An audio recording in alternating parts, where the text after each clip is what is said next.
জনম জনম তোমাকে কাছে পেতে চাই, তুমি ছাড়া এই জীবনে আপন কেহ নাই।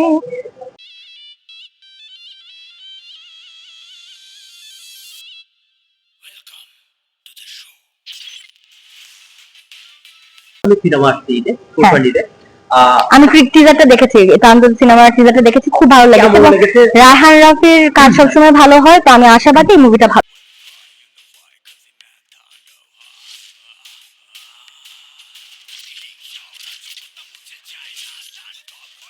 ঈদে আমার পরিবারের সাথে আমি বরবাদ দেখেছি, আমি জঙ্গলি দেখেছি, তো আমার দুটাই ভালো লেগেছে। তো কোন লুকটা ভালো লেগেছে সাকিব ভাইয়ের? এর আগে যে প্রিয়তমা, সাকিব ভাইয়ের প্রিয়তমা, তারপর তুফান, তারপর হচ্ছে বরবাদ, তিনটা লুকেই দারুণ লেগেছে আমার কাছে। আমার কাছে যে একটার সময় আসলে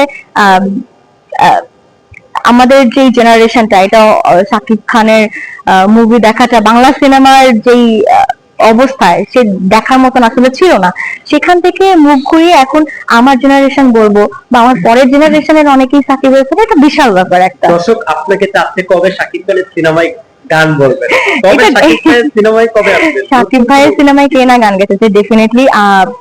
আসলে না, আসলে ব্যাপারটা হচ্ছে যে আমি এতটুকু বিশ্বাস করি যে মন থেকে কিছু চাইলে অবশ্যই সেটা পূরণ হয়, তো হবে ডেফিনেটলি। কিন্তু তাণ্ডব চললো, আওয়ার্ড অনুষ্ঠানে কেমন লাগছে? ভীষণ ভালো লাগছে, কারণ অ্যাওয়ার্ড প্রোগ্রামে তো আসলে এটা যেহেতু মিউজিক অ্যাওয়ার্ড প্রোগ্রাম, তো স্বাভাবিকভাবেই মিউজিকের সব মানুষগুলো একত্রিত হয়েছে, তো ডেফিনেটলি অনেক ভালো লাগার একটা বিষয়। অনেকের সাথে এখানে ইমরান ভাই থেকে শুরু করে বেশ সাবিনা ইয়াসমিন ম্যাম, অনেকেই আসছে এখানে, অনেক সিনিয়র দেখা হয়েছে। সেই অনুভূতি কেমন লাগছে সিনিয়রদের সাথে দেখা, একসাথে স্টেজ প্রোগ্রাম করা কেমন লাগছে? আজকে যারা পারফর্ম করছে তাদের মধ্যে একজন হতে পারে, ডেফিনেটলি ভালো লাগছে, কারণ এত বড় বড় গুণী মানুষজন এবং যারা কিনা গান গানের চর্চা করে আসা, এখন তো অনেকেই আছে যারা চর্চার বাইরে থেকে অনেক সময় শিল্পী হয়ে যাচ্ছে, কিন্তু এই প্রোগ্রামটা এমন একটি একটি প্রোগ্রাম যেখানে কিনা সবাই যারা গান চর্চা করে আসলে, যারা গান চর্চা করে তাদেরকে নিয়ে, তো অনেক ভালো লাগার একটা বিষয়। এই যে আপনার কোন গানটা এখন কতজন মিডিয়াতে গান করেছে, ফার্স্ট কোন গানটা এখন মানুষ এখন আপনাকে মনে রেখেছে? অনেকগুলো গানই তো জনপ্রিয়তার মধ্যে, আসলে ভালো লাগার কোনটা বলবো আলাদা করে? ভক্তরা আছে এখনো আপনাকে দর্শক ভালো দেখছে, ছবি তুলছে, কোন জায়গায় ঘুরছে, সাংবাদিক থেকে জার্নালিস্ট থেকে সাংবাদিক, এখানে ভক্তরা আছে, এখানে আমরা দেখেছি, সেই জিনিস কেমন এনজয় করে? আসলে যখন একটা গান মানুষের সামনে বা আমরা আসলে মানুষকে দিতে পারি যে গানগুলো, এবং বহু বছর ধরে এখনো পর্যন্ত যে গানগুলো শুনে আসছে মানুষ, আসলে একটা শিল্পীর এর থেকে বড় পাওয়া কোনো কিছু হয় না। তো আমার কাছে মনে হয় যে ভক্তদের এই ভালোবাসা, আমি তাদেরকে আসলে কখনো ভক্ত বলি না, আমি তাদেরকে বলি শুভাকাঙ্ক্ষী, ওয়েল উইশার। তো এটা আমি তাদেরকে সম্মান দিয়ে বলি আসলে। তো এইটুকু আসতে পেরেছি। এখনো অনেক সময় দেখা গেছে যে অনেকে হয়তো আমার নাম জানে না, কিন্তু গানটা যে মনে রেখেছে, এটাই আমার কাছে অনেক বড় বিষয়। আপু আপনি অনেক জায়গায় ছবি মিস করে শুনতে পারি গানের, ছবি মিস করে শুনতে পারি এই মুহূর্তে আসলে আমার অনেকেই ভক্তরা ধরে গিফট দেয়, এমন কিছু জিনিস পেয়েছেন? হ্যাঁ হ্যাঁ, এরকম এসেছে, অনেক অনেক ভক্তর কাছ থেকে চিরকুট পাই স্টেজ প্রোগ্রামের সময়। এক সময় তো আমি এমনও দেখেছি যে রক্ত দিয়ে আমার জন্য চিঠি লেখা হয়েছে, সেই 13 সালের ঘটনা এটা।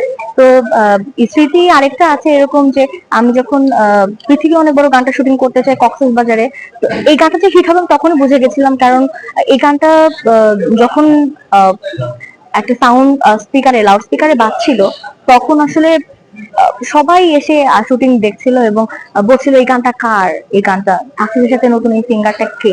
তো এই ভালো লাগাটা অনেক দিন ধরেই চলে আসছে। এই যে আপনি একটা কথা বলেছেন যে রক্ত দিয়ে চিঠি লিখেছে, সেই জিনিসটা যখন আপনার সামনে এলো কেমন লেগেছে? আমি তো ভয় পেয়েছি, অনেক কষ্ট লেগেছে আসলে।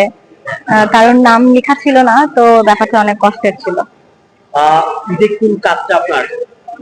আহ এই ঈদে হচ্ছে আমার, গত ঈদে আমাদের একটা প্রজেক্ট এসেছে, আহ আগুন লাগা দিল কনে, দারুণ একটি কাজ ছিল। তো এই ঈদের ঈদ পরবর্তী কিছু কাজ আসতে পারে। ঈদের সময় আসলে কোনটা আসবে এটা আসলে আমি বলতে পারছি না, কারণ সবগুলো মোটামুটি অডিও ইন্ডাস্ট্রির কিছু চ্যানেলের কাজ আসলে। আপনি তো অসংখ্য পরিমাণ গান করেছেন, গান করতে যে এমন কোনো নার্ভাস ফিল হয়েছে যে সিনিয়র শিল্পীদের সামনে গিয়েছেন অথবা গান করেছেন? হ্যাঁ, অনেকবার হয়েছে। আমি যেহেতু একটা রিয়ালিটি শো থেকে এসেছি, মার্কস অলরাউন্ডার 2010, তো সেই সময় আসলে আমার জাজ ছিলেন হাবিব ওয়াহিদ, রফি, করিম, জুয়েল, তারপর অনেক সঙ্গীত শিল্পী এবং ছিলেন। তো তাদের সামনে ডেফিনেটলি একটু ভয় তো লাগে। আর একটা ব্যাপার হচ্ছে যে আমি একদম নতুন করে থেকে যেহেতু আমার গান গান করে আসাটা শুরু, কম্পিটিশন থেকে আসাটা শুরু, তো আমার কাছে এরকম সিনিয়র সিঙ্গাররা তখন ছোটবেলা থেকেই আসলে পাওয়া হয়েছে। আমি খুবই এই ব্যাপারে বলবো ভাগ্যবতী আমি আসলে, কারণ বড় বড় শিল্পীদেরকে আমি ছোটবেলা থেকেই দেখেছি আমার চোখের সামনে। তো এই ব্যাপারগুলো আসলে অনেক ভালো লাগার একটা ব্যাপার। আপনারা যখন গানের ভাই একটু তাড়াতাড়ি শেষ করেন। মিডিয়াতে যখন আপনারা মুভ করেছেন, মুভ করার পরে আপনি দেখেছেন যে অনেকেরই সাথে গান করেছেন, অথচ এখন যারা কষ্ট করে আপনি মিডিয়াতে অনেকেই আসছেন, আপনি আছেন, ইমরান ভাই চ্যানেলে থেকে আসছেন, অনেকেই আসছেন, এখানে এখন দেখছি সোশ্যাল মিডিয়াতে ইউটিউব ফেসবুকেই গান হয়ে যাচ্ছে, গান বানানো। সেই বিষয়টা যদি আপনি এটা তো একটা পজিটিভ সাইড, কারণ সোশ্যাল মিডিয়া থেকে যদি কেউ উঠে আসে এবং তার যদি গানের ব্যাকগ্রাউন্ড ভালো থাকে এবং চর্চার মাধ্যমে সে যদি সোশ্যাল মিডিয়াতে ভালো করতে পারে, এটা আমি বলবো যে এটা সোশ্যাল মিডিয়ার যুগে এবং বর্তমান যুগের জন্য আমার কাছে এটা পজিটিভ একটা সাইন। অনেক কিছু তো নেগেটিভ পজিটিভ আছে, কিন্তু আমার কাছে মনে হয় যে এটা আমরা পজিটিভটাকেই আমরা পজিটিভলি দেখবো। থ্যাংক ইউ ভাইয়া। লাস্ট কোশ্চেন ভাইয়া, লাস্ট কোশ্চেন। আচ্ছা, আমরা জানি যে সবাই একটা বিনোদন উৎসবে থাকি, আমরা সবাই বিনোদন। ঈদে কোন সিনেমাটা দেখা হয়েছে?